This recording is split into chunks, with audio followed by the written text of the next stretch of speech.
زين النبيين بحبيبه المصطفى ومن على المؤمنين بنبيه المجتبى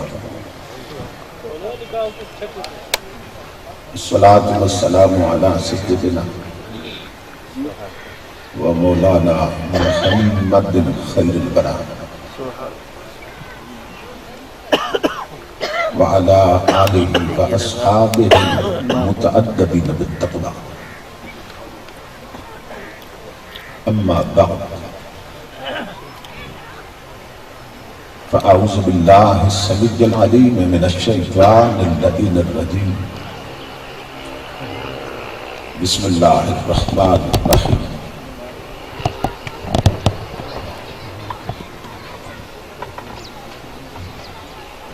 فاذكروا آلاء الله لعلكم تفلحون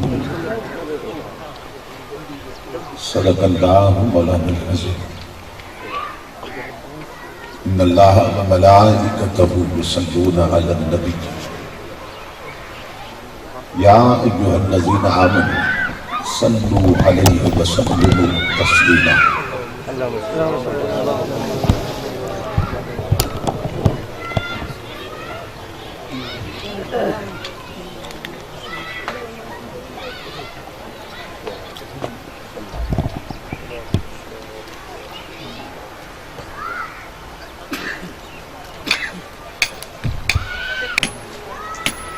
خطیب اسلام استاذ القراء برادر عزیز حضرت علامہ قاری حق نواز سعیدی صاحب دامت برکاتہ القدسیہ،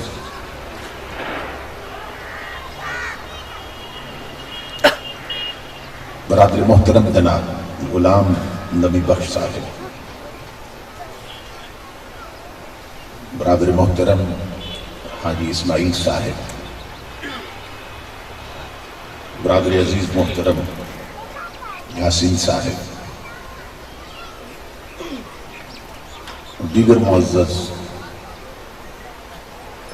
علماء کرام اور معزز خواتین و حضرات، اللہ رب العزت کا لاکھ لاکھ شکر ہے کہ جس نے اپنی توفیق خاص سے آپ کو اور مجھے اپنی پاک بارگاہ میں حاضری کا شرف عطا کیا اور بارگاہ رسالت مآب صلی اللہ تعالی علیہ وسلم گلہائے عقیدت پیش کرنے کی سعادت عطا فرمائی۔ اس عظیم الشان پروگرام کے انعقاد پر میں حاجی میاں محمد رمضان صاحب، میاں محمد اسلم صاحب، حاجی محمد افضل صاحب، میاں غلام مرتضیٰ صاحب، حاجی غلام مصطفیٰ صاحب، میاں غلام مجتبیٰ صاحب، محترم میاں محمد خورشید صاحب، برادر عزیز میاں محمد جاوید صاحب اور میاں محمد جمشید صاحب اور ان کے جملہ رفقا اور معاونین کی خدمت میں بالخصوص دل کی عطا گہرائیوں سے ہدیہ تبریک و تعظیم پیش کرتا ہوں اور دعا کرتا ہوں کہ اللہ رب العزت دوستوں کی اس محنت کو اور ہم سب کی حاضری کو اپنی پاک بارگاہ میں قبول و منظور فرمائے۔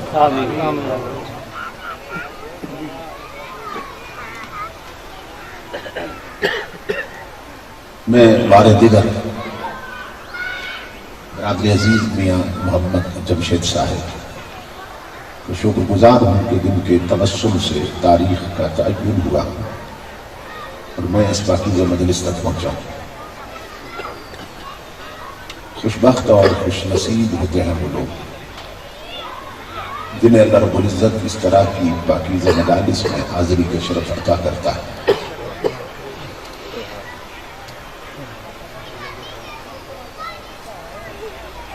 مجوزہ عنوان پر گفتگو کے لیے میں نے آپ حضرات کی خدمت میں قرآن حکیم کے جو الفاظ تلاوت کرنے کا شرف حاصل کیا، ان میں اللہ رب العزت نے ہمیں حکم دیا کہ اس کی نعمتوں کو یاد رکھیں۔ فَاذْكُرُوا آلَاءَ اللَّهِ لَعَلَّكُمْ تُفْلِحُونَ۔ اور ساتھ ہی اللہ رب العزت نے خبر دی کہ جو اس کی نعمتوں کو یاد رکھتے ہیں ان کے دونوں جہان سمجھ جاتے ہیں۔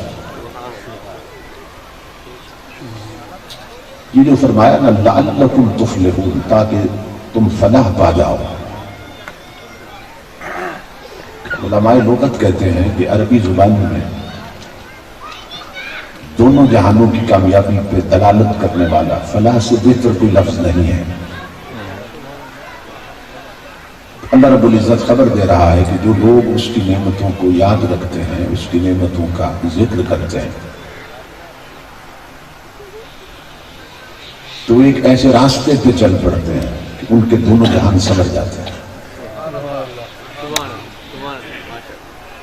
قرآن حکیم میں اور بھی کئی مقامات پہ اللہ رب العزت نے ذکر نعمت کا حکم دیا ہے۔ کہیں فرمایا اذکروا نعمتی التی انعمت علیکم، میری اس نعمت کو یاد کرو جو میں نے تم پہ کی ہے۔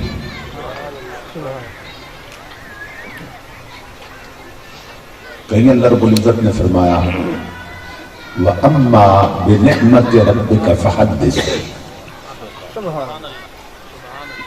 اور اپنے رب کی نعمت کا چرچا کرو۔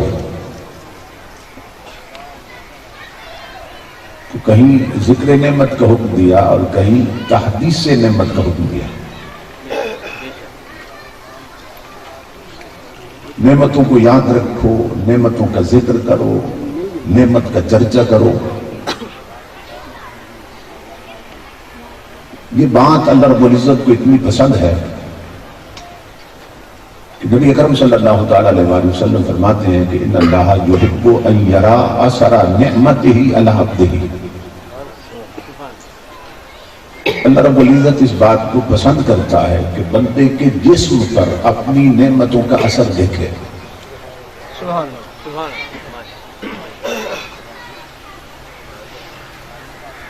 اسلام ایک کمپلیٹ کوڈ آف لائف ہے، مکمل ضابطہ حیات ہے۔ تو حضور فرماتے ہیں کہ اللہ اس بات کو پسند کرتا ہے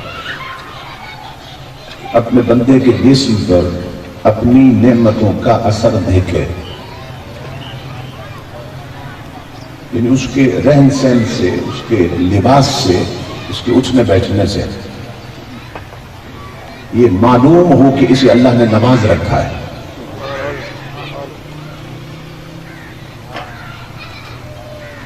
نبی اکرم صلی اللہ تعالیٰ علیہ وآلہ وسلم نے ایک شخص کو دیکھا کہ جس کے بال الجھے ہوئے تھے اور گرد آلود تھے۔ تو حضور نے فرمایا کہ جب اللہ رب العزت نے تجھے بالوں کی نعمت عطا کی ہے تو انہیں دھو کر تیل لگا کے کنگھی کیوں نہیں کرتا؟ یعنی یہ جو نعمت اللہ نے دی ہے اسے بھی سنوار۔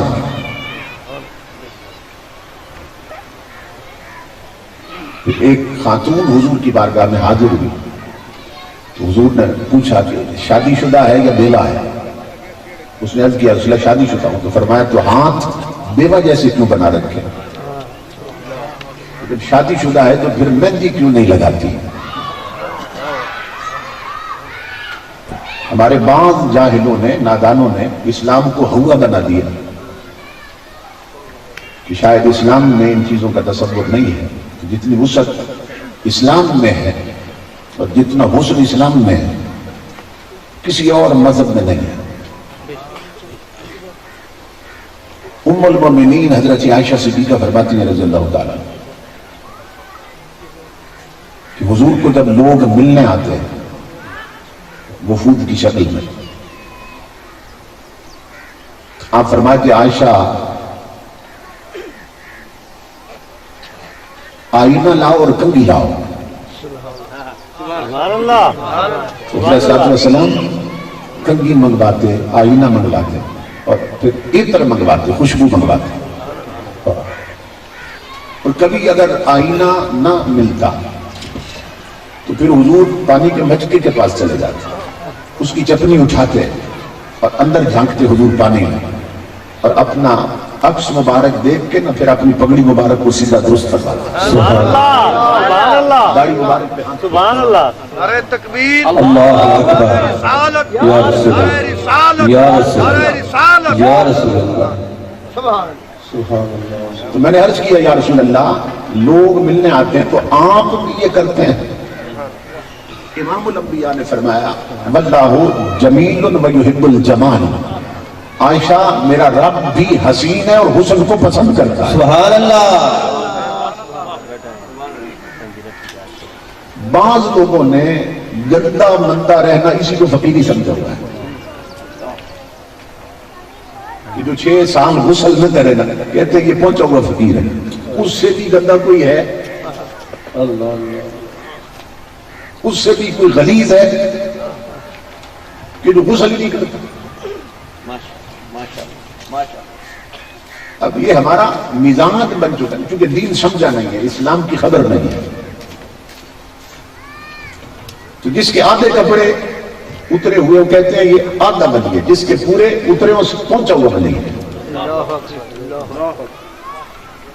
بالکل جو ننگا ہو وہ کہتے ہیں یہ پہنچا ہوا ہے. حضرت جنید فرماتے ہیں یہ پہنچا ہوا ضرور ہے مگر جنت میں نہیں، دوزخ میں پہنچا ہوا ہے.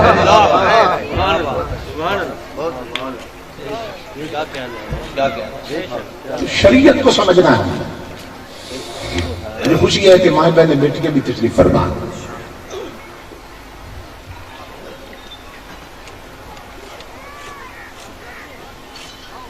نبی اکرم صلی اللہ تعالی علیہ وآلہ وسلم کا یہ طریقہ تھا کہ ہفتے میں نا 3 بار حضور بالعموم خطاب فرمایا کرتے تھے. ہفتے میں 3 دن حضور خطاب فرماتے تھے. سبحان اللہ. یعنی یوں کہہ لیں کہ ہفتے میں 3 جلسے ہوتے تھے اور اس میں حضور خطاب فرمایا کرتے تھے.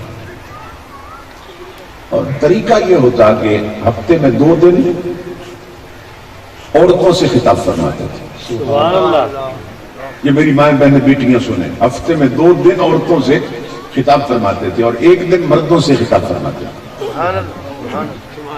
اس سے اندازہ ہوتا ہے کہ حضور کی نظر میں عورتوں کی دینی تربیت کتنی ضروری تھی. سبحان اللہ. نعرہ تکبیر، نعرہ رسالت، نعرہ خلافت، نعرہ حیدری. پوری دنیا کے تھنکرز، مفکرین، جس میں غیر مسلم بھی شامل ہیں، وہ اس بات پہ متفق ہیں کہ جس سوسائٹی اور معاشرے کی عورت سمر جائے وہ معاشرہ سمر جاتا ہے،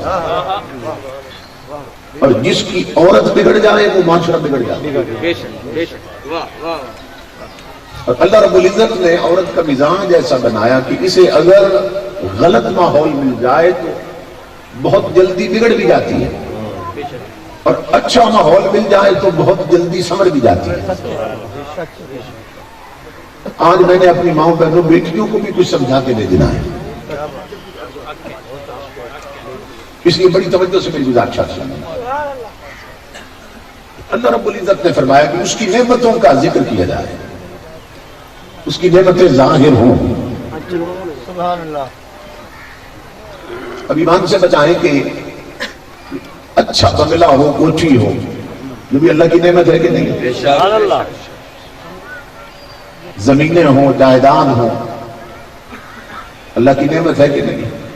پوسٹ ہو، عہدہ ہو، تو یہ سب اللہ کی نعمتیں ہیں. تو یہ جو اللہ حکم دے رہا ہے کہ میری نعمتوں کا ذکر کرو، تو ہم انہی چیزوں کا تو ذکر کرتے رہتے ہیں. تو کیا اللہ کے حکم پہ عمل کر رہے ہیں؟ دیکھو نا، جب مرنے پہ یا شادی پہ برادری اکٹھی ہوتی ہے تو ہر کوئی بتاتا ہے دوسرے کو میرے پلانٹ اتنے ہیں، میرے بنگلے اتنے ہیں، میری کوٹھیاں اتنی ہیں. عورتیں عورتوں کو بتاتی ہیں میرا زیور اتنا ہے، میں نے سوٹ اتنے بنوائے. انہی چیزوں کا تو ذکر ہوتا رہتا ہے. کوئی اپنے اونچے عہدے کی بات کرتا ہے، کوئی پوسٹ کی بات کرتا ہے. کوئی اپنے بینک بیلنس کی بات کرتا ہے. انہی چیزوں میں تو ہماری زندگی بیت رہی ہے, انہی کا ذکر ہو رہا ہے. تو کیا قرآن کی اس آیت پہ عمل ہو رہا؟ اللہ بھی تو فرما رہا ہے میری نعمتوں کا ذکر کرو. تو یہ جو ہم عہدوں کی بات کرتے ہیں, پلاٹوں اور بنگلوں کی بات کرتے ہیں, کوٹھیوں کی بات کرتے ہیں, زمینوں اور جائیداد کی بات کرتے ہیں, تو کیا اللہ کے اس حکم کی تعمیل ہو رہی ہے؟ نہیں ہو رہی. ذکر ہو رہا ہے, تعمیل کیوں نہیں ہو رہی؟ یہ تربیتی بات ہے سنے سے. امام الانبیاء کے غلام ہو, ہم ان چیزوں کا ذکر کرتے ہیں, صرف انٹینشن کا فرق ہے, نیت کا فرق ہے, نیت میں فتور ہے. ہم ان چیزوں کا ذکر کرتے ہیں فخر کے ساتھ. اللہ حکم دیتا ہے ان چیزوں کا ذکر کرو میرے شکر کے ساتھ.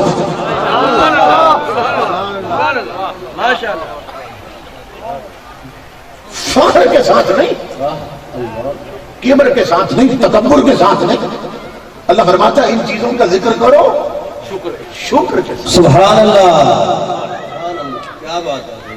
یہ ذکر کرنے سے پہلے بتاؤ یہ چیزیں عطا کس نے کی ہیں. جب بھی کسی نعمت کی بات کرو دنیا کو بتاؤ کہ میں تو جب اس دنیا میں آیا تھا تو میرے جسم پہ تو کپڑے بھی نہیں تھے. آج کوٹھیاں پلاٹ اور جو بنگلے ہیں یہ سب اس کی عطا ہیں. بتاؤ دنیا. اور یہ جو آج میں بولتا ہوں اور سارے چپ کر کے سنتے ہیں, تو بتاؤ یہ جو میری بات کو اہمیت دی جا رہی ہے یہ سب اس کا کرم ہے. ورنہ میں تو جب پیدا ہوا تھا میں تو بول بھی نہیں سکتا تھا. اس گونگے کو بولنا اس نے سکھایا. دنیا کو بتاؤ. تو جب یوں بیان کرو گے نا تو عاجزی پیدا ہوگی. یہ بات سمجھ آ رہی ہے؟ حضور غوث اعظم رضی اللہ تعالیٰ عنہ اللہ کی بارگاہ میں دعا مانگا کرتے تھے. دعا کیا کرتے تھے؟ دعا کرتے مولا جب میں پیدا ہوا تھا تو میں گونگا تھا. یہ ہماری تربیت کے لیے, جب میں پیدا ہوا تھا میں گونگا تھا, تو نے مجھے بولنا سکھایا. ہم سب کو بولنا کس نے سکھایا؟ اللہ نے. کتنے ہیں کہ منہ میں زبان ہے مگر بول نہیں سکتے, پیدائشی گونگے ہیں, بول نہیں سکتے. تو دعا مانگتے مولا جب میں پیدا ہوا تو میں گونگا تھا, تو نے مجھے بولنا سکھایا. اب اگلی بات سنیں, ساتھ ہی عرض کرتے چونکہ تو نے بولنا سکھایا گونگے کو, تو اب جب تک یہ زبان تیرے حق میں بولے تو اسے بولتا رکھنا, اور جس دن تیرے حق میں بولنا چھوڑ دے اسے پھر گونگا کر دینا.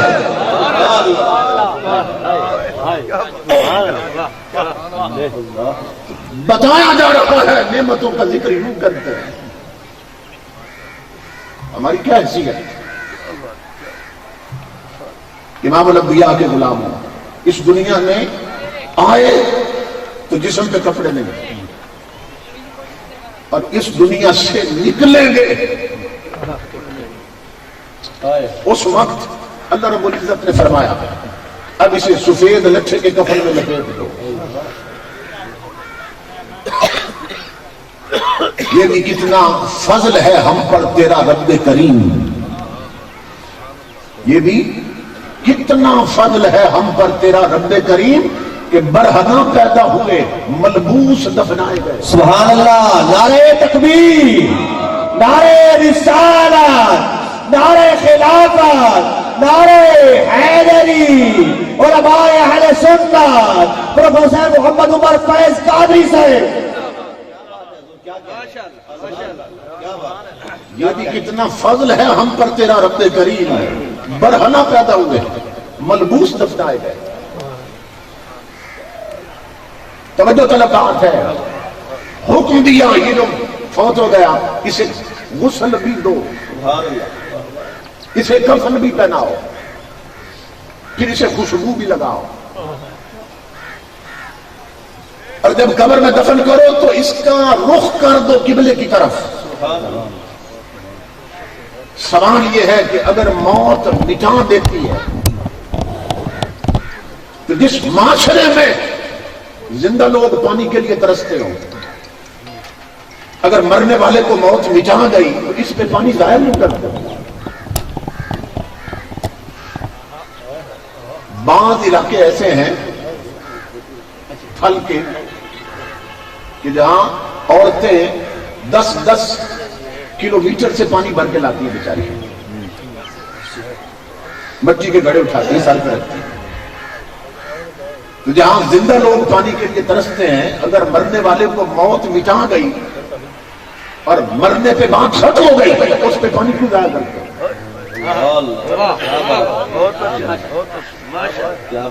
جس سوسائٹی میں ہم ہیں، اس میں غریبوں کی بیٹیوں کے ننگے سارے ہیں،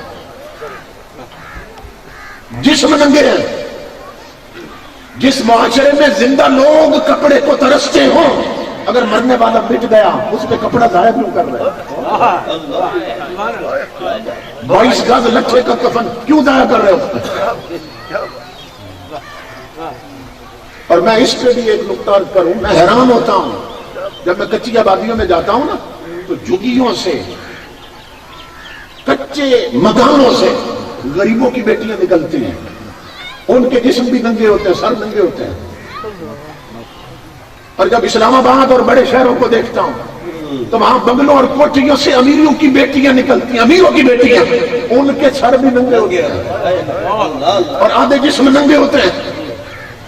غریب کی بیٹی جھگی سے نکلی ہے، اس کا سر بھی ننگا ہے. غریب کی بیٹی بنگلے سے نکلی ہے، اس کا سر بھی ننگا ہے. تو دونوں کا سر ننگا ایک وجہ سے نہیں. تو غریب کی بیٹی کا ننگا سر اس لیے ہے کہ غربت ہے، اور امیر کی بیٹی کا ننگا سر اس لیے ہے کہ بغیرتی ہے. غریبوں کی بیٹیوں کے ننگے سر غربت نے کر رکھے ہیں، امیروں کی بیٹیوں کے ننگے سر ان کی بغیرتی نے کر رکھے ہیں. غریبوں کے گھروں میں اس لیے کپڑا نہیں بیٹیوں کے جسم پہ کہ وہاں غربت ہے، دولت نہیں. غریبوں کی بیٹیوں کے جسم اس لیے ننگے کہ وہاں دولت نہیں.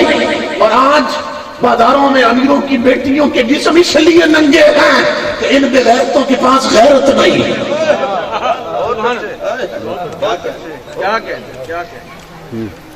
کتنا فرق ہے.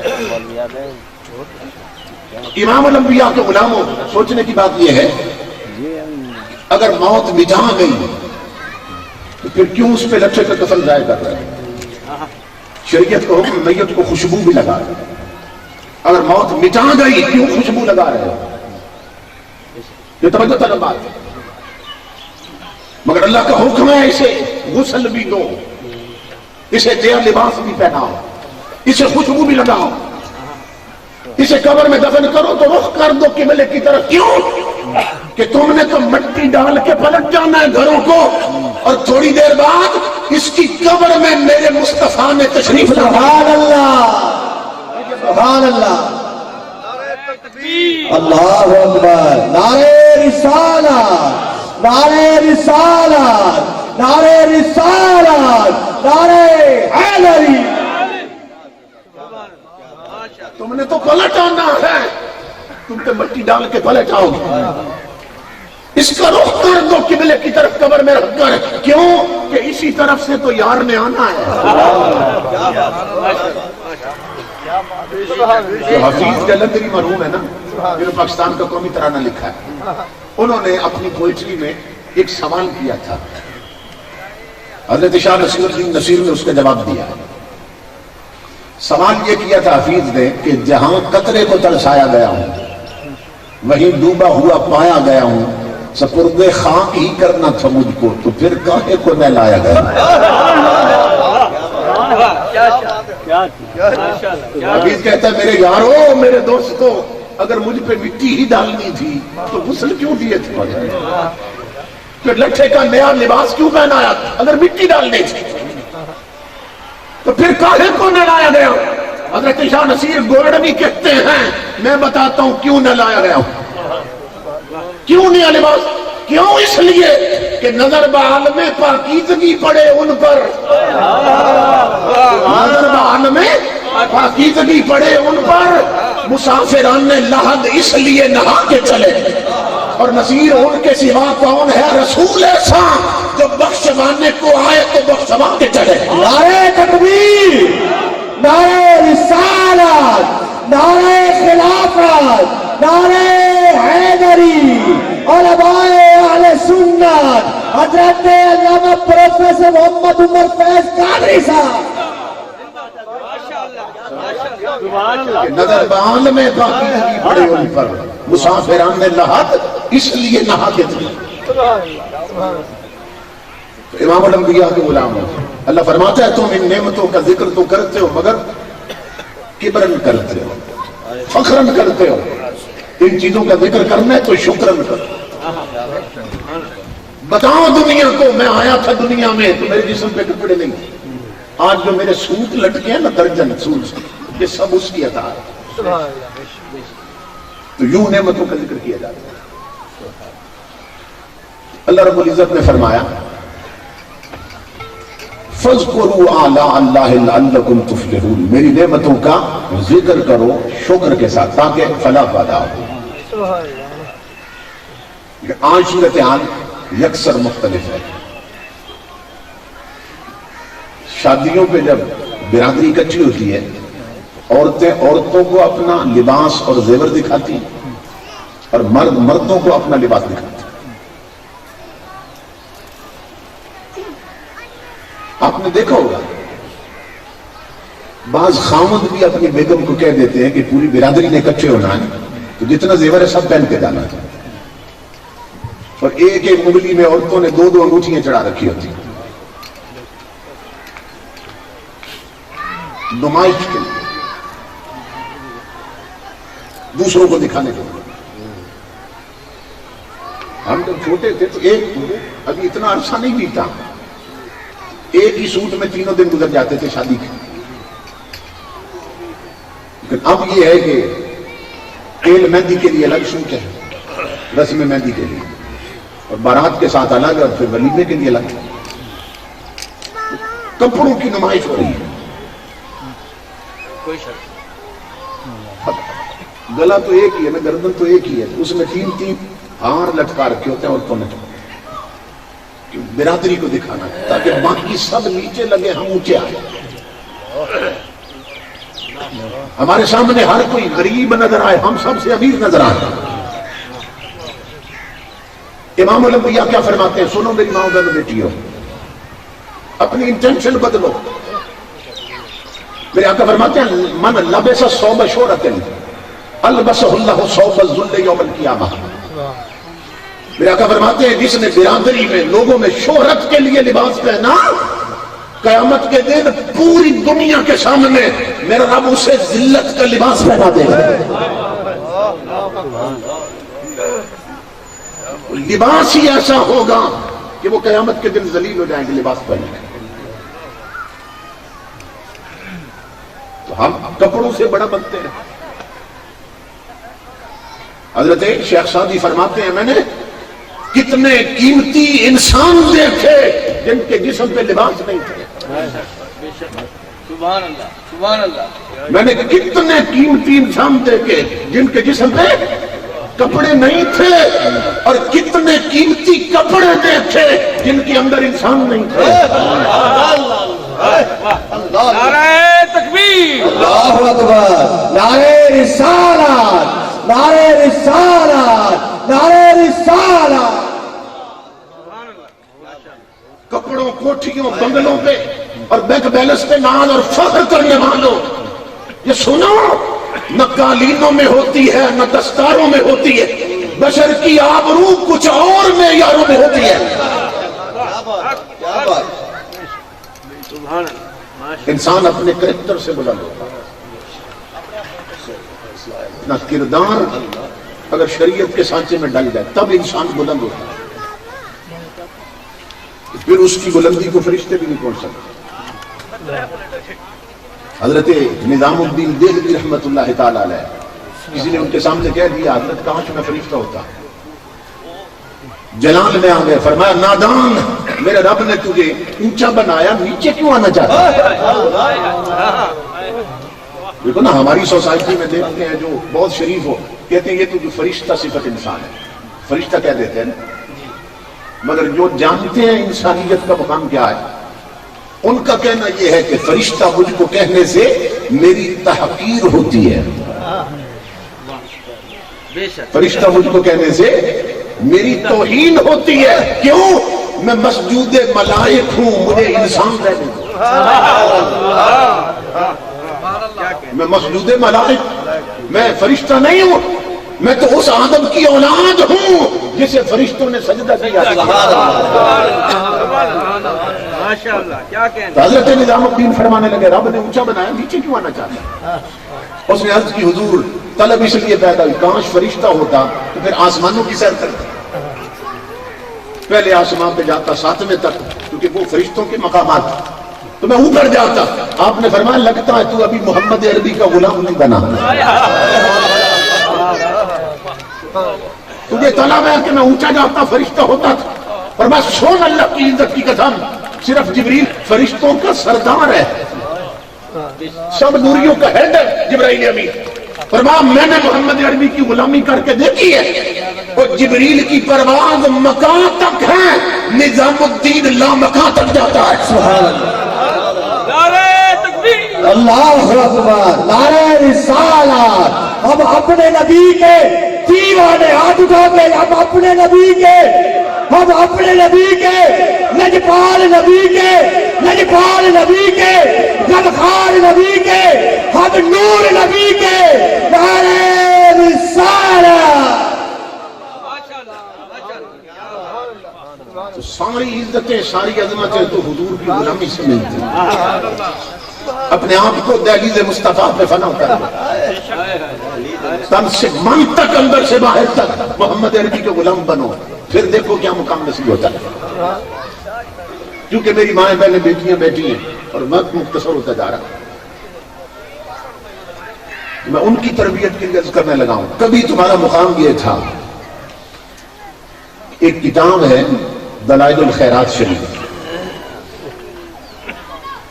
وہ شروع بھی درود سے ہوتی ہے اور ختم بھی درود و سلام کی ہو جاتی ہے، اور چشتیہ سلسلے کے بالخصوص جتنے اولیاء ہیں اور آج بھی مشائخ، وہ صبح سویرے فجر کی نماز کے بعد وظیفے کے طور پہ اسے پڑھتے ہیں۔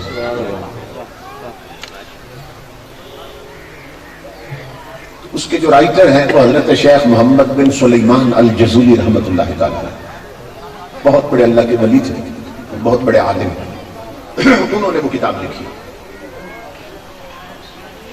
تو کسی نے ان سے پوچھا آپ کو اس کتاب کے لکھنے کا خیال کیسے آیا؟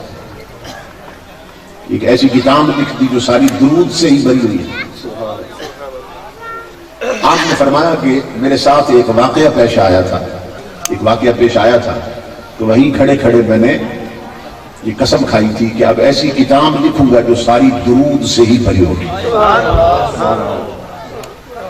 اب یہ میری ماں بہنیں بیٹیاں سنیں، کیونکہ اس واقعے کا تعلق ان کے ساتھ ہے۔ پوچھا گیا کہ وہ کیا واقعہ پیش آیا تھا آپ کے ساتھ؟ آپ نے فرمایا کہ میں ایک علاقے میں گیا اور میں نے زور یا عصر کی نماز پڑھنی تھی اور وضو بھی کرنا تھا، تو پانی کی تلاش میں تھا۔ کافی دیر کے بعد، تلاش کے بعد، مجھے ایک کنواں نظر آیا۔ میں اس کنویں پہ پہنچا کہ پانی نکال کے وضو کر کے نماز پڑھا۔ تو جب وہاں پہنچا وہاں ڈول اور رسی نہیں تھی، پانی بہت گہرا تھا، نہ ڈول نہ رسی۔ اب میں پریشان ہو کے ادھر ادھر دیکھ رہا تھا کہ اب کنویں سے پانی کیسے نکالنا۔ آپ فرماتے ہیں کہ یہ کنواں تھا اور کنویں کے ساتھ جڑواں کسی غریب کا کچا سا گھر تھا، کسی غریب کا مکان۔ اس کی چھت پہ نا 7-8 سال کی چھوٹی سی بچی کھیل رہی تھی، بیٹی کسی کی کھیل رہی تھی۔ میں ادھر ادھر دیکھ رہا تھا کہ اب پانی کیسے نکالوں. اس بچی نے کھیلنا چھوڑ دیا اور میری طرف دیکھا اور مجھے پوچھنے لگی من انتا، کون ہے آپ؟ میں نے بتایا انا محمد بن سلیمان الجزولی، میں محمد بن سلیمان الجزولی ہوں. ان کے نام کا ڈنکا تو پورے مصر میں بجتا تھا. وہ بچی پوچھنے لگی کہ چچا کیوں پریشان کھڑے ہیں، چچا جان کیوں پریشان کھڑے؟ تو میں نے کہا کہ بیٹی میں نے وضو کرنا ہے اور نماز پڑھنی ہے، تو کنویں پہ آیا ہوں تو ڈول اور رسی نہیں ہے، اب پریشان ہوں پانی کیسے نکالوں؟ محمد بن سلیمان الجزولی کہتے ہیں میری بات سن کر نہ بچی ہنس پڑی. 6-7 سال 8 سال کی بچی، بڑا فصیح جملہ کہا عربی زبان میں. آپ فرماتے ہیں وہ بولتی تھی تو لگتا تھا پھول جڑتے ہیں. سبحان اللہ. مجھے کہنے لگی انت الذی یصنع علیک الخیر وانت تتحیر بما تخرج به الماء من البئر.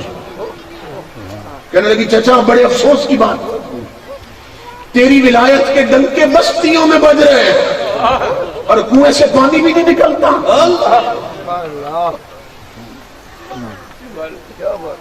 وہ کہتے ہیں میں سمجھا، بچی نے میری بات نہیں سمجھی. میں نے پھر بات دہرائی، میں نے کہا بیٹی پانی بہت گہرا ہے، رسا بھی نہیں ہے، ڈول بھی نہیں، پانی تو ڈول سے نکالتے ہو، رسا ہو تو نکالتے، تو میں کیسے پانی نکالوں؟ کہتے ہیں بچی چھت سے نیچے نہیں اتری، اوپر سے ہی میں جھک گئی کنویں کی طرف اور مجھے ہنس کر کہنے لگی چچا میں بتاتی ہوں پانی کیسے نکالنا ہے. محمد بن سلیمان کہتے ہیں اللہ کی عزت کی قسم لوگوں اس بچی نے کنویں میں تھوک دیا. وہ کہتے ہیں میں اندازہ نہیں کر سکتا کہ اس بچی کی تھوک نیچے پہلے پہنچی ہے یا پانی اچھل کے پہلے باہر نکلا ہے. نعرہ تکبیر، نعرہ رسالت، نعرہ خلافت، نعرہ حیدری، علماء اہل سنت. پانی فوارہ بن گیا اور کنویں سے باہر نکلنے لگ گیا اور بچی ہنس کر کہنے لگی چچا اب کر لے وضو، پانی ایسے نکالتا. محمد بن سلیمان کہتے ہیں مجھے تو وضو بھول گیا. میں نے یوں ہاتھ جوڑے، میں نے کہا میری بیٹی اب میں وضو بعد میں کروں گا. اقسم کہ باللہ بما نلت هذه المنزلہ، میں تجھے رب کی قسم دیتا ہوں پہلے مجھے یہ بتا اس چھوٹی سی عمر میں اتنے اونچے رتبے کیسے پا لیے کہ تیرے تھوک کے چند قطرے کنویں میں انقلاب لے آتے ہیں اور کنواں فوارہ بنتا ہے. میری اس بات پر بچی پھر ہنس پڑی، کہنے لگی اتنے بڑے عالم ہیں یہ بھی نہیں جانتے، اتنے بڑے عالم ہیں یہ بھی نہیں جانتے کہ یہ رتبے کیسے ملتے ہیں. میں نے کہا میں تیرے منہ سے سننا چاہتا ہوں، سنو میری ماں بہنوں بیٹیوں. وہ بچی کہنے لگی چچا پھر بتاتی ہوں رتبے کیسے ملتے ہیں. اللہ کی عزت کی قسم بے کثرت الصلاۃ علی النبی صلی اللہ علیہ وسلم. چچا میری چھوٹی عمر نہ دیکھ، اس چھوٹی عمر میں بھی میں ہر وقت اپنے نبی پہ درود و سلام پڑھتی رہتی ہوں. سبحان اللہ، سبحان اللہ. میں کھانا کھاؤں تو اپنے نبی پہ درود پڑھتی رہتی ہوں. سبحان اللہ. میں سہیلیوں میں بیٹھوں تو اپنے نبی پہ درود پڑھتی رہتی ہوں. سبحان اللہ. اور چچا جو زبان ہر وقت اپنے نبی پہ درود پڑھتی رہے اس میں یہ تاثیریں آ ہی جاتی ہیں. سبحان اللہ.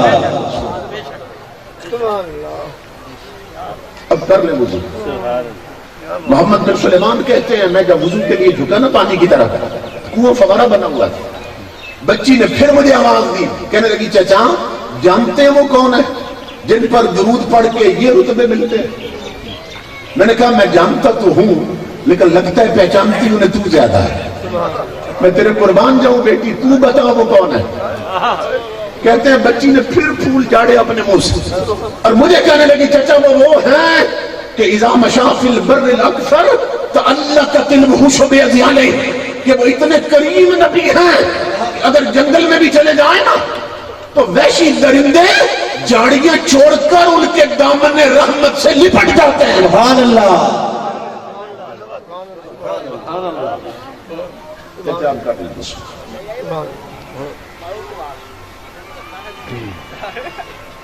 آپ فرماتے ہیں میں نے وضو کیا اور وہیں کھڑے کھڑے میں نے قسم کھائی تھی کہ اب ایسی کتاب لکھوں گا جو ساری درود و سلام سے بنی ہوئی ہو. سبحان اللہ.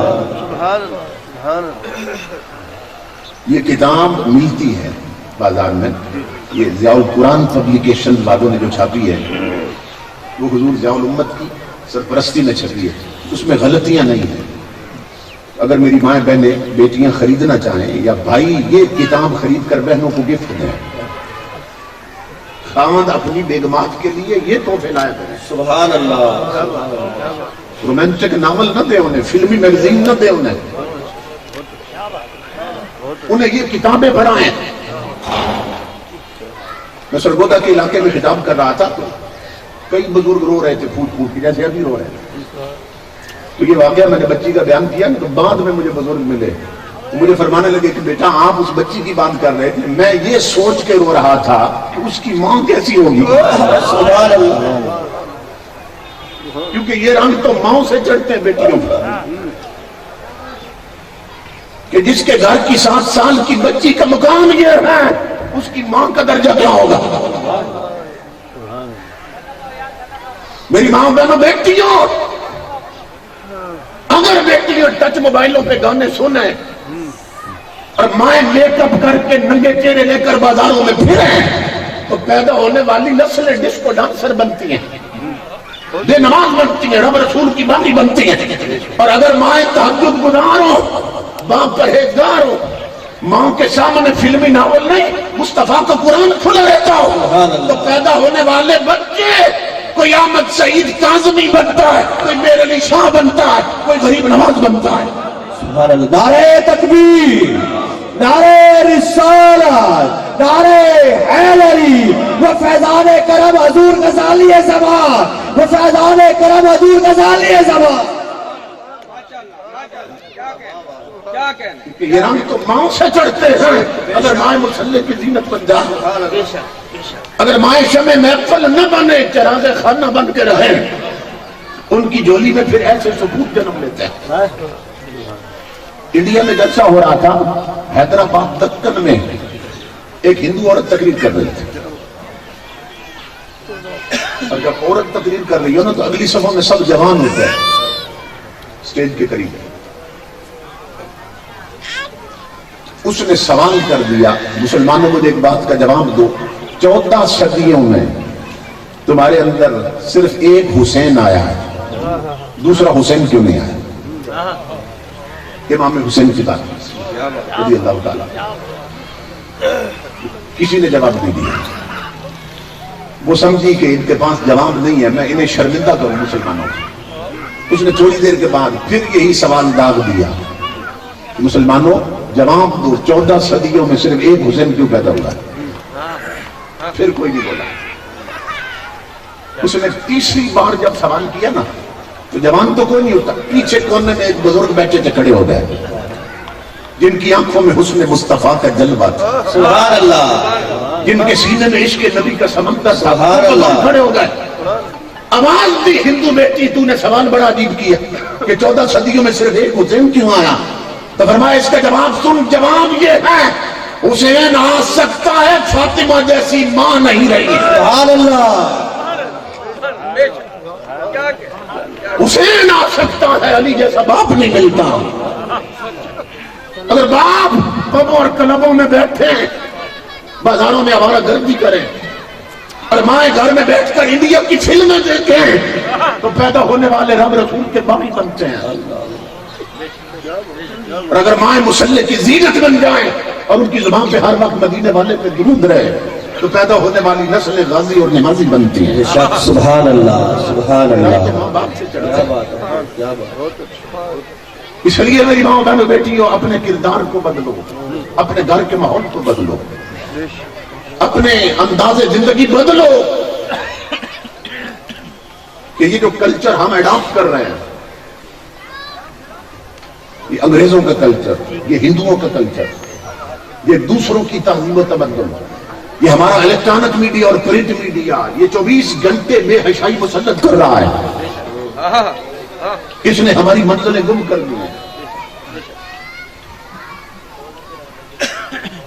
میں انگلینڈ کے دورے پہ گیا تو وہاں جو آکسفورڈ یونیورسٹی ہے، مشہور یونیورسٹی، آکسفورڈ کے شہر میں میرا خطاب تھا، تو میں نے انہیں کہا جنہوں نے مجھے انوائٹ کیا تھا کہ میں وہ آکسفورڈ یونیورسٹی دیکھنا چاہتا ہوں. انہوں نے بتایا کہ وہاں پہنچنے تک شاید وہ بند ہو جائے. میں نے کہا چلو میں اس کے در و دیوار دیکھ لوں گا. یہاں کلندر لاہوری اقبال آتے تھے, میں ذرا دیکھنا چاہتا ہوں, اس کی بلڈنگ ہی دیکھ لیں گے. تو مجھے لے گئے وہ. ہم نے اس کی بلڈنگ باہر سے دیکھی کیونکہ کلوز ہو چکی تھی. انہوں نے بتایا کہ یہاں جسٹس ضیاء الامت پیر کرم شاہ الازہری تشریف لائے تھے, جنہوں نے 5 جلدوں میں تفسیر ضیاء القرآن لکھی ہے, قرآن پاک کی تفسیر, اور 8 جلدوں میں ضیاء النبی لکھی ہے, حضور کی سیرت پر کتاب. وہ تشریف لائے. انہوں نے فرمایا کہ میں بھی یونیورسٹی دیکھنا چاہتا ہوں. اس وقت کھلی تھی, ہم انہیں لے گئے. انہوں نے کہا مجھے سیدھے لائبریری میں لے جائیں. تو جب لائبریری میں لے گئے تو وہاں اسلامک بکس کا پورشن تھا, اس میں نا وہ کتابیں نکال رہے تھے. ایک کتاب پیر صاحب نے نکالی تو دیکھ کر پھوٹ پھوٹ کے رونے لگے. انگریزوں کی لائبریری ہے, انگریزوں کا ملک, انگریزوں کا شہر, انگریزوں کی یونیورسٹی. رونے لگے. ہم نے کہا کیا دیکھا اس کتاب میں؟ تو پیر صاحب فرمانے لگے یہ ہمارے شیخ عربی حضرت شیخ محی الدین ابن عربی, یہ ان کے ہاتھوں کی لکھی ہوئی کتاب انگریزوں کی لائبریری میں پڑھی ہے. سبحان اللہ, سبحان اللہ.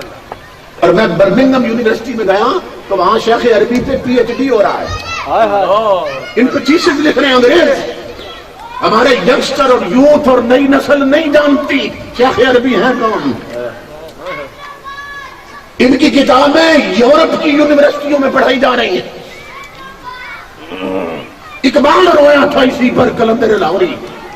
اس نے کہا تھا کبھی یہ نوجوان مسلم تدبر بھی کیا تو نے, وہ کیا دردو تھا تو جس کا ہے ایک ٹوٹا ہوا تارا. تجھے اس قوم نے پالا ہے آغوش محبت میں, کچل ڈالا تھا جس نے پاؤں میں تاج سر دارا. اور گما دی ہم نے جو اسلاف سے میراث پائی تھی, سریا سے زمین پر آسمان نے ہم کو دے مارا. مگر وہ علم کے موتی کتابیں اپنے آبا کی, جو دیکھے ان کو یورپ میں تو دل ہوتا ہے سی پارا. اقبال کہتا ہے کتابیں میرے بڑوں نے لکھی, مگر جب یورپ کی یونیورسٹیوں میں دیکھتا ہوں اپنے بڑوں کی کتابیں تو میرے دل کے 30 ٹکڑے ہو جاتے ہیں. کہ ہماری نسل کو انہوں نے ٹچ موبائل دے دیے, نیٹ پہ بٹھا دیا, کیبل کے کنیکشن لگ گئے, گھروں پہ 2 ڈشیں لگ گئی. ہمیں انہوں نے فلموں پہ لگا دیا اور گانوں پہ بے حیائی پہ لگا دیا. اور ہمارے بڑوں کی کتابیں ٹرانسلیٹ کر کے اس پہ اپنی ترقی کی بنیاد اٹھا کے کہاں جا پہنچے ہیں.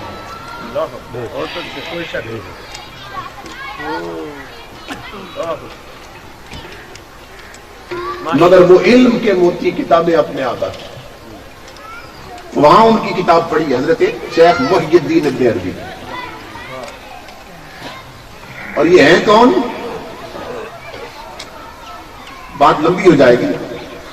یہ قرآن پاک کی تفسیر لکھ رہے تھے تو سورہ یوسف کی اس آیت میں پہنچے نا, جہاں اللہ نے فرمایا ہے کہ وہ حضرت زلیخا جو تھی یوسف علیہ السلام کے ساتھ نا 7ویں کمرے میں چلی گئی. قالت حیت لک, تو آپ کو بلایا انہوں نے. تو وہاں اللہ رب العزت فرماتا ہے اس مقام پر کہ وَلَقَدْ هَمَّتْ بِهِ وَهَمَّ بِهَا لَوْلَا أَن رَأَىٰ بُرْهَانَ رَبِّهِ. اس عورت نے تو ارادہ کر لیا تھا, جو کیا تھا اس نے. فرمایا یوسف علیہ السلام بھی ارادہ کر لیتے اگر اپنے رب کی دلیل نہ دیکھی ہوتی. یہ سورہ یوسف اٹھا کے دیکھ لیں. کیا بات ہے. اب یہ تفسیر لکھ رہے ہیں قرآن پاک. اب سوچنے لگ گئے کہ وہ 7ویں کوٹڑی میں یوسف علیہ السلام نے کیا دیکھا تھا. جب باقی تفسیروں کی طرف توجہ کی تو کسی نے لکھا ہے کہ 7ویں کوٹڑی میں حضرت جبرائیل امین سامنے آ گئے تھے اور اشارہ کر رہے تھے کہ نبوت کی چادر پہ داغ نہ لگنے دینا. تو بعض نے لکھا ہے کہ حضرت یعقوب علیہ السلام سامنے آ گئے تھے, جو آپ کے والد تھے, ہزاروں میل دور بیٹھے, اچانک سامنے آ گئے اور اشارہ کر رہے تھے بیٹا چادر پہ داغ نہ لگنے دینا. اور بعض تفسیروں میں ہے کہ اللہ رب العزت نے جس کنویں میں بھائیوں نے پھینکا تھا نا یوسف علیہ السلام کو, وہ کنواں سامنے کر دیا تھا کہ یوسف ہی سے یاد رکھنا, یہاں سے نکالا میں نے تمہیں. تو کوئی کچھ کہتا ہے, کوئی کچھ کہتا ہے. تو آپ نہ تفسیر لکھ رہے تھے یہ جن کی کتاب آکسفورڈ کی لائبریری میں پڑھی ہے، تفسیر لکھ رہے تو سوچنے لگے اب میں کیا لکھوں؟ جبریل دیکھے تھے ساتویں کوٹڑی میں، یا یعقوب علیہ السلام دیکھے تھے، یا کنواں دیکھا تھا، میں کیا لکھوں؟ تو پھر سوچا اور قلم وہی رکھ دیا اور فرمانے لگے کہ یہ کیس ہے یوسف علیہ السلام کا، یہ انہی کی تو بات ہو رہی ہے، تو وہ دور تو ہیں کوئی نہیں، چوتھے آسمان پر ہی تو ہے نا، چلو خود جا کے پوچھ لیتے ہیں کیا دیکھا تھا۔ نعرہ تکبیر، نعرہ رسالت، نعرہ حیدری، علماء اہل سنت۔ ہمارے ینگسٹر یوتھ نوجوان یہ سمجھتے ہیں کہ شاید امریکہ نے چاند پہ پہلے قدم رکھا ہے یا رشیا پہلے چاند پہ، اور چاند بہت نیچے ہے۔ یوسف علیہ السلام ہے چوتھے آسمان پہ، محمد عربی کا یہ غلام شیخ محی الدین ابن عربی قلم وہی رکھ دیا، بس ایک قدم اٹھایا ہے، چوتھا آسمان پیچھے تھا، یہ آگے نکل گئے تھے۔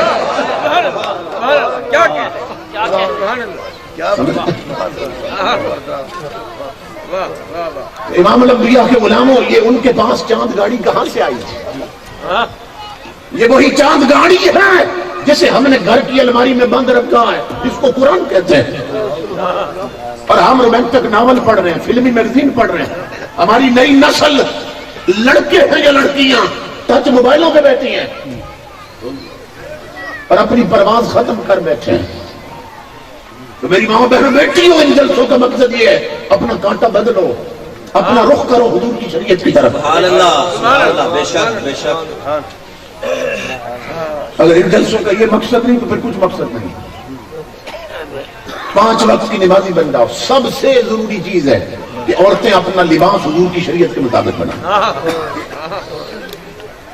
ہمیں نہیں معلوم کہ یہ جو آج لباس ہم اپنا چکی ہیں، صرف یہ کپڑے ہمیں جہنمی بنانے کے لیے کافی ہیں۔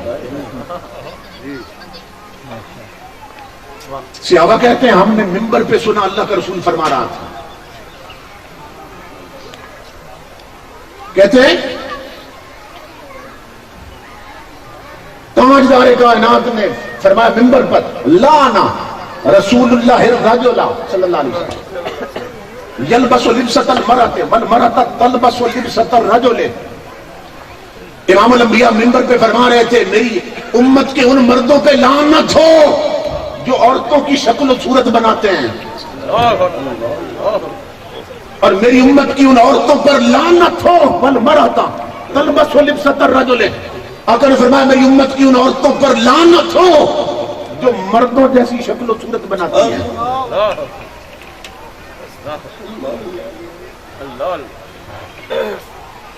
میرے جوان بھائیوں اور میری ماں بہنوں بیٹیوں، جس بد نصیب پر نبی کی لعنت پڑ چکی ہو اس کی زندگی میں رحمت اور برکت کہاں سے آئے گی؟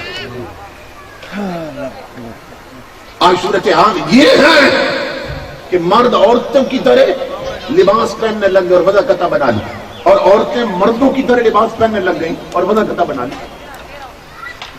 تو کس راستے پہ ہم چل رہے ہیں؟ آنکھ بند ہونے کی دیر ہے، قبر میں اترنے کی دیر ہے۔ قبریں منہ کھولے انتظار کر رہی ہیں اور سب مٹی ڈال کے گھر پر لٹائیں گے اور ہر کوئی اپنے عملوں کے عذاب میں جکڑا جائے گا۔ سیدنا صدیق اکبر کا دور تھا، ایک بندہ مر گیا تو اس کا جنازہ جب پڑھانے لگے میت آگے پڑی تھی، لوگوں نے محسوس کیا کہ اس کا کفن ہل رہا تھا، کفن حرکت کر رہا تھا، تو وہ قریب ہوئے، جب کفن ہٹایا کہ کیوں حرکت کر رہا تھا، ایک بہت بڑا سانپ اس کی گردن سے لپٹا تھا اور اس کا خون پی رہا تھا۔ وہ کہنے لگے ڈنڈا لاؤ اسے مارے، یہ مصیبت کہاں سے آ گئی؟ تو جب سانپ کو مارنے لگے تو سانپ انسانی زبان میں بول پڑا کہ لگا مجھے نہ مارو، میں نہیں جاؤں گا۔ کیوں؟ اس لیے کہ میں خود نہیں آیا، بھیجا گیا۔ ان اللہ امرنی ان اعذبہ الی یوم القیامۃ۔ سانپ کہنے لگا میرے رب نے مجھے اس لیے بھیجا ہے کہ میں قیامت تک اسی طرح اس کو ڈنگ مارتا رہوں۔ وہ سمجھ رہے یہ تو رب کا عذاب ہے، انہوں نے ڈنڈے پھینک دیے۔ اب سانپ سے پوچھنے لگے کہ جب تو انسانی زبان میں بول ہی پڑا تو یہ بھی تو بتا، ما خطا یا ہو، اس کے جرم کیا تھے، اس کے گناہ کیا تھے کہ ابھی قبر میں نہیں اترا اور عذاب پہلے شروع ہو گئے؟ تو صاحب کہنے لگا خطا یا ہو سلاس، اس کے 3 جرم تھے، 3 گناہ کرتا تھا۔ اب میں وہ بیان کرنے لگا۔ یہاں بیٹھا ہر شخص، ہر ماں بہن اپنے آپ کو دیکھے کہ ان 3 جرموں میں سے کوئی جرم ہم تو نہیں کر رہے۔ اگر کر رہے ہیں تو یا پھر سچی توبہ کر لیں یا پھر اس عذاب کے لیے تیار ہو جائیں۔ سانپ کہنے لگا پہلا جرم یہ تھا، اذا سمع الاذان لا یجی الجماعت، کہ یہ آذان کی آواز سنتا تھا، مسجد میں نماز پڑھنے نہیں آتا تھا۔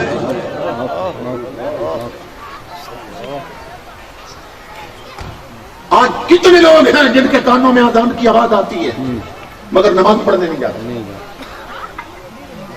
نماز کو تو اہمیت ہی کوئی نہیں دیتی۔ جس کے پاس 4 ٹکے ہیں وہ مسجد میں ٹائلیں بھیج دیتا ہے، قالین بچھوا دیتا ہے، قیمتی ساؤنڈ لگوا دیتا ہے۔ اندر اگر محراب بن رہا ہے تو کہتا ہے سارا خرچہ میرے ذمہ، مینار بن رہا ہے تو ایک بندہ کہتا ہے سارا خرچہ میرے ذمہ، مگر بد نصیب خود مسجد نہیں جاتا نماز پڑھنے۔ اور ہر کوئی سمجھتا ہے ہمارے محلے کی مسجد بڑی سج گئی ہے۔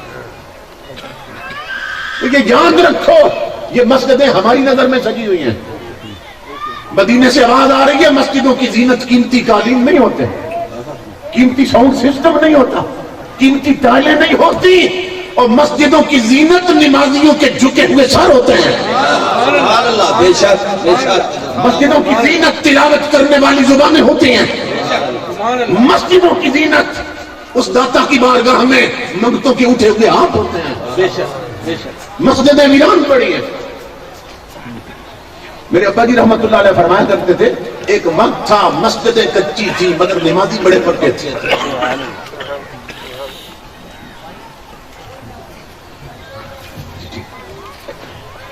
ایک وقت تھا مسجدیں کچی تھی مگر نمازی بڑے پکے تھے، اور آج ہر مقام پہ، ہر گلی میں، ہر محلے میں مسجدیں پکی ہوگی، نمازی کچے ہو گئے۔ اور جس سے پوچھو کہتے ہیں میں مسلمان ہوں۔ اور اسلام کا حال یہ ہے کہ ہماری ماں بہنیں بیٹیاں گھر میں بیٹھ کر ٹی وی پر ڈرامے کی قسط نہیں چھوڑتی، رب کے سمے چھوڑ دیتی ہیں۔ آج جمعے کے دن کرکٹ میچ آ جائے ٹی وی پر، ہمارے جوان کرکٹ میچ نہیں چھوڑتے، جمعے کی نماز چھوڑ دیتے ہیں۔ آج بوڑھے بوڑھے لوگ اڈوں اور ہوٹلوں پہ بیٹھ کر اپنی گپ شپ اور تاش کی بازی نہیں چھوڑتے، رب کی نمازیں چھوڑ دیتے ہیں۔ صاحب کہنے لگا پہلا جرم یہ تھا، آذان سنتا تھا نماز پڑھنے نہیں آتا، اور دوسرا جرم تھا لا یخرج الزکاۃ من مالہ، خدا نے اسے دولت دی تھی، صاحب ثروت بنایا تھا، مگر یہ اپنی دولت پر سانپ بن کے بیٹھا تھا، زکات نہیں دیتا تھا۔ اور صاحب کہنے لگا اس کا تیسرا جرم یہ تھا لا یسمع قول العلماء، یہ گویے سنتا تھا، گلوکار سنتا تھا، یہ فلموں کی طرز پہ پڑھنے والوں کو سنتا تھا، یہ نہیں سنتا تھا تو شریعت کے علماء کی تقریر نہیں سنتا تھا۔ کہتا تھا علماء تو بیکورڈ لوگ ہیں، کسی ان کی مجلس میں جانا آکورڈ لگتا تھا۔ سانپ کہنے لگا میرے رب نے بھیجا ہے قیامت تک اسی طرح میں اس کو ڈستا رہا ہوں۔ میری ماں بہنوں بیٹیوں، اپنے آپ کو شریعت کے راستے پہ چلاؤ۔ میں اتنے دور سے اس لیے نہیں بلایا گیا، یہاں آنے والے اکثر عوام کا چسکا دیکھ کے بات کرتے ہیں کہ جس پہ پھر دانت بھی ملے امداد بھی ملے۔ تو یہ حضور کی امت لٹ چکی ہے، جس قوم کی بہو بیٹیوں کے دوپٹے اتر جائیں وہ آباد نہیں ہوتی، وہ لٹی ہوتی ہے۔ جس قوم کے بازار اور مارکیٹیں آباد ہوں اور نمازوں کے وقت خدا کے گھر ویران ہو، وہ قوم لٹی ہوتی ہے، آباد نہیں ہوتی۔ جس قوم کے گھروں میں سامنے ٹی وی لگا ہو اور قرآن کہیں چھپا کے رکھا ہو، وہ قوم آباد نہیں ہوتی، وہ لٹی ہوتی ہے۔ اس لیے اپنا رخ کر لو حضور کی شریعت کی طرف، اندر سے باہر تک محمد عربی کے غلام بن جاؤ، اپنا لباس حضور کی شریعت کے مطابق بناؤ۔ آج ٹائم بہت تھوڑا ہو گیا، مجھے افسوس ہے اس بات، میں بہت سی چیزیں آپ کی جھولی میں ڈالنا چاہتا تھا۔ خدا ان بھائیوں کو سلامت رکھے جو ہر سال اتنی محنت کرتے ہیں اور بڑی محبت سے نوازا انہوں نے، اللہ انہیں دو جہان کی عزتوں سے نوازے۔ ظاہر ہے چونکہ وقت ہو رہا ہے کہ میں اسی پہ اکتفا کرتا ہوں، موسم بھی خراب ہے۔ اللہ رب العزت سب کا آنا قبول کرے اور ہمیں دو جہان کی عزتیں، برکتیں، نعمتیں عطا فرمائے، شریعت کے عمل پیرا ہونے کی توفیق سے۔ اللهم صل على محمد وعلى آل محمد وبارك وسلم۔ ربنا آتنا في الدنيا حسنة وفي الآخرة حسنة وقنا عذاب النار۔ میرا اللہ سب کی حاضری قبول فرما، سب کے صغیرہ کبیرہ گناہ معاف فرما، سب کو لمبی عمر بالخیر عطا فرما، ایمان کامل پر موت عطا فرما، موت، قبر، قیامت اور جہنم کے ہر عذاب سے محفوظ فرما، حضور کی شفاعت کبریٰ نصیب فرما، لواء الحمد کا سایہ عطا فرما، قرآن پڑھ کر سمجھ کر عمل کی توفیق عطا فرما، ہمارے معاشرہ کی خرابیاں دور فرما، ماں بہنوں بیٹیوں کو شرم و حیا عطا فرما، جوانوں کو دینی غیرت عطا فرما، سب کو قرآن پڑھ کر سمجھ کر عمل کی توفیق عطا۔ یہ میرے بھائی حاجی اسماعیل صاحب، یہ کہاں سے؟ راجن پور سے آئے ہوئے اس مسجد میں، راجن پور سے بڑے بڑے دور سے ساتھی، اللہ تعالیٰ انہیں لمبی عمر بالخیر عطا فرمائے، ان بھائیوں کو قدم قدم پہ دو جہان کی عزتیں، نعمتیں عطا فرمائے، اور جن برادران نے، میاں برادری نے، جملہ برادران جنہوں نے سرپرستی کی، ہر سال پروگرام کرتے ہیں، میرے اللہ انہیں لمبی عمر بالخیر عطا فرمائے، دو جہان کی خوشیاں، سعادتیں، نعمتیں، برکتیں اور عزتیں عطا فرمائے۔ صلی اللہ علیہ حبیبہ محمد وآلہ وصحبہ۔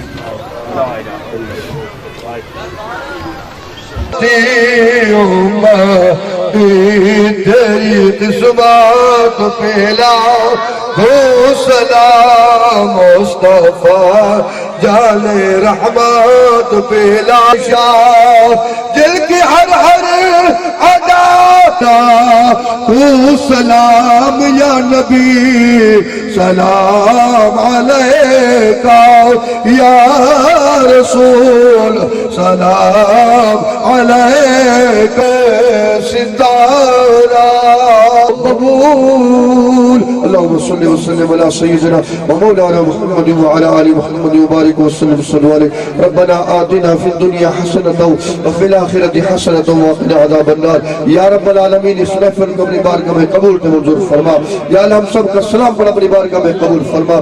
جس بھائی صاحب نے، جمشید صاحب نے، انہاں بھائیہ نے جو کچھ لنگر پکائے، یا اللہ اپنی بارگاہ دے اندر قبول کے منظور فرما، یا اللہ کا قریب سے سجو بار کرتا بچے بوڑھے گھران دے اندر، ہسپتالہ دے اندر بیمار اللہ